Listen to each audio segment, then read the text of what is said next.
പലപ്പോഴും പബ്ലിസിറ്റിക്ക് വേണ്ടി രാഷ്ട്രീയ നേതാക്കൾ തന്നെ ട്രോൾ ഉപയോഗിക്കാറുണ്ട്. ഏറ്റവും നല്ല ട്രോൾ എന്ന് പറയുന്നത് ഈ കപ്പലിനൊരു കപ്പിത്താനുണ്ട് എന്നതാണ് മിനിസ്റ്ററെ കുറിച്ചുള്ള ഏറ്റവും നല്ല ട്രോള്. ഈ കപ്പൽ ആടി ഉലയുകയല്ല, ഈ കപ്പൽ നവകേരളത്തിന്റെ തീര. ഞാൻ നിയമസഭയിൽ പറഞ്ഞൊരു പ്രസംഗത്തിന്റെ ഭാഗമാണത്. ഗംഭീര പ്രസംഗമായിരുന്നു. ഒടുവിലാണ് ആ കപ്പിത്താനെ കൊണ്ട് അരമണിക്കൂറോളം ഉണ്ടായിരുന്നു ആ പ്രസംഗം. അപ്പോൾ എനിക്ക് മുൻപ് സംസാരിച്ച പ്രതിപക്ഷത്തുനിന്ന് സംസാരിച്ച വ്യക്തി പറഞ്ഞത് ഈ കപ്പൽ മുങ്ങാൻ പോവുകയാണ്, ഇതിന് ഒരു നിയന്ത്രണം നഷ്ടപ്പെട്ടിരിക്കുന്നു, ഇതിപ്പോൾ മുങ്ങിത്താഴുകയാണ് എന്ന് പറഞ്ഞു. അപ്പോൾ അടുത്ത ഊഴം എൻ്റെ ആണല്ലോ. അപ്പോൾ ഞാൻ എൻ്റെ പ്രസംഗത്തിൽ പറയേണ്ട പോയിന്റ്സ് ഒക്കെ പറഞ്ഞിട്ട് ഞാൻ പറഞ്ഞു, ഈ കപ്പൽ മുങ്ങുകയില്ല, നവകേരളത്തിൻ്റെ തീരത്ത് ഈ കപ്പൽ നങ്കൂരമിടും, കാരണം ഇതിനൊരു കപ്പിത്താനുണ്ട്. വളരെ അഭിമാനത്തോടെ ഇപ്പോഴും ഓർക്കുന്ന വാക്കുകളാണത്. എനിക്ക് പിന്നീട് പക്ഷെ ഇത്രയും അത് ഏറ്റെടുക്കുന്നത് അന്നേരം അറിയില്ലല്ലോ. ലോകകപ്പ് നടന്നപ്പോ മെസ്സിയുടെ ഇത് വെച്ചിട്ട് ഈ വാക്കുകൾ വെച്ച് പോകുന്നത് കണ്ടു. മിനിസ്റ്റർ ശരിക്കും നമ്മുടെ മുഖ്യമന്ത്രിയോട് തമാശ പറഞ്ഞ് പൊട്ടിച്ചിരിപ്പിക്കുമോ? ഇല്ല, ആ ടാസ്ക് ഇതുവരെ എടുത്തിട്ടില്ല. ഇല്ല ഇല്ല ഇല്ല. ചിരിക്കില്ലേ? ചെറിയ ചിരിയൊക്കെ ഉണ്ടാവും. പക്ഷെ നമ്മൾ അങ്ങോട്ട് പോയിട്ട് ഒരു തമാശയൊക്കെ പറയുകയാണെങ്കിൽ ചമ്മോ ചിരിക്കുമോ? അല്ല, സി വളരെ നർമ്മബോധമുള്ള, വളരെ ഈ പറയുന്ന പോലെ ഈ മാധ്യമങ്ങൾ സൃഷ്ടിക്കുന്ന ഒരു പരിവേഷം അല്ലല്ലോ. വളരെ നർമ്മബോധമുള്ള അല്ലെങ്കിൽ നർമ്മം ആസ്വദിക്കാൻ കഴിയുന്ന ഒരു നേതാവാണ് അദ്ദേഹം. അപ്പോൾ തീർച്ചയായിട്ടും എന്നെ സംബന്ധിച്ചിടത്തോളം ആവശ്യത്തിന് മാത്രം എന്താണ് എനിക്ക് പറയാനുള്ളത് അക്കാര്യം മാത്രം. പക്ഷെ സിഎമ്മിനെ സംബന്ധിച്ചിടത്തോളം എല്ലാവരും എന്താണ് നമുക്ക് പറയാനുള്ളത് എന്നുള്ളത് കൃത്യമായിട്ട് കേൾക്കാനാണ് സിഎം എപ്പോഴും താല്പര്യപ്പെടുന്നത്. ഒന്ന് സിഎമ്മിന്റെ സമയം, രണ്ട് വ്യക്തി എന്നുള്ള നിലയിൽ അദ്ദേഹം അച്ചടക്കം പാലിക്കുന്ന ഒരാളാണ്. അല്ല, എങ്കിലും യാദൃശ്ചികമായി എന്തെങ്കിലുമൊക്കെ തമാശ വരില്ലേ വർത്താനം പറഞ്ഞു പോകുമ്പോ? തീർച്ചയായിട്ടും അത് സിഎം പറയും, നമ്മുടെ ക്യാബിനറ്റിലും.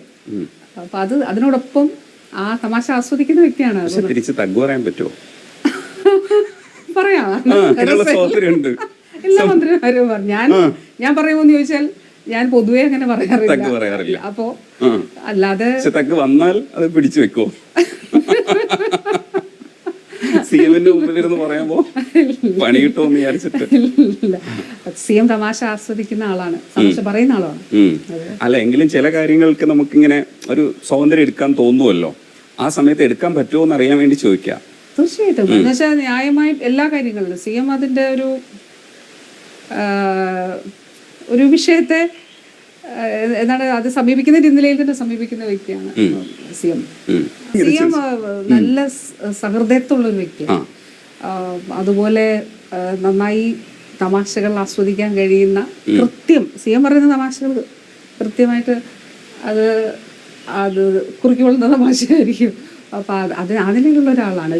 മറ്റതൊക്കെ സൃഷ്ടിക്കപ്പെടുന്നതാണല്ലോ. ഇപ്പൊ സിഎം മാധ്യമങ്ങൾക്ക് മുന്നിൽ വരുമ്പോൾ അദ്ദേഹം പൊതുവിൽ ഒരു വിഷയത്തെക്കുറിച്ച് സംസാരിക്കും, ആ വിഷയത്തിൽ അല്ലെങ്കിൽ മറ്റു കാര്യങ്ങൾ അങ്ങനെ സംസാരിക്കുന്നൊരു വ്യക്തിയായിട്ട് എനിക്ക് തോന്നിയിട്ടില്ല. നമ്മളൊരു കാര്യം പോയി സംസാരിക്കുന്നു വിചാരിച്ചോ, കൃത്യ ആ കാര്യം അത് പറയുക, അത് പറയാന്നുള്ളത് തന്നെയാണല്ലോ അദ്ദേഹത്തിന്റെ സമയവും. അതോടൊപ്പം നമ്മൾ അതാണ് അതിന്റെ ശരിയും. ഞാൻ അങ്ങനെ കരുതുന്നു, അതാണ് ശരി. ഈ കപ്പിത്താൻ വിഷയം അവിടെ എത്തിയിട്ടുണ്ടോ? അതറിയില്ല. നിയമസഭയിൽ കേട്ടിട്ട് സന്നിധനായിരുന്നല്ലോ. പക്ഷെ അതല്ലാതെ മാധ്യമങ്ങൾ ഇതെങ്ങനെയാണ് കാണിച്ചതെന്നതിനെ പറ്റിയിട്ടൊരു ഇടയ്ക്ക് പോയപ്പോ പറഞ്ഞു കൊടുക്കണം കേട്ടോ. അപ്പോൾ അത് നല്ലൊരു പരിപാടിയല്ലേ. ഈ മോണാക്ടിന്റെ ആ സമയത്ത് തന്നെ എനിക്ക് തോന്നുന്നു 1-2 പ്രാവശ്യം കലാതിലകമൊക്കെ ആയിട്ടുണ്ട് ജില്ലാ തലത്തിലല്ലേ. അപ്പം എന്തൊക്കെ ഐറ്റമായിരുന്നു മോണാക്ട് അല്ലാതെ എന്തൊക്കെയായിരുന്നു പിടിച്ചിരുന്നേ? അല്ല, നൃത്തം, ക്ലാസിക്കൽ നൃത്തം, ഭരതനാട്യം, മോഹിനിയാട്ടം, പിന്നെ നാടോടി നൃത്തം, മോണാക്ട്. അന്നത്തെ ഒരു ഫോട്ടോ കാണിച്ചു തരാം. അത് ഏത് സമയത്തുള്ളതായിരുന്നു? 1992 ആണെന്ന് തോന്നുന്നു. കണ്ട പടം സംസ്ഥാന സ്കൂൾ യുവജനോത്സവത്തില് തിരൂര്. അതിലാണോ ഈ പാഞ്ചാലി അവതരിപ്പിച്ചത്? അന്നൊന്നാം സ്ഥാനം കിട്ടി. ഈ അവതാരകൻ പറയുന്നുണ്ടായിരുന്നു അത് ചെയ്യുമെന്ന് ചോദിക്കുന്നുണ്ടായിരുന്നു. അപ്പം വേണ്ട എന്ന് പറയുന്നുണ്ടായിരുന്നു.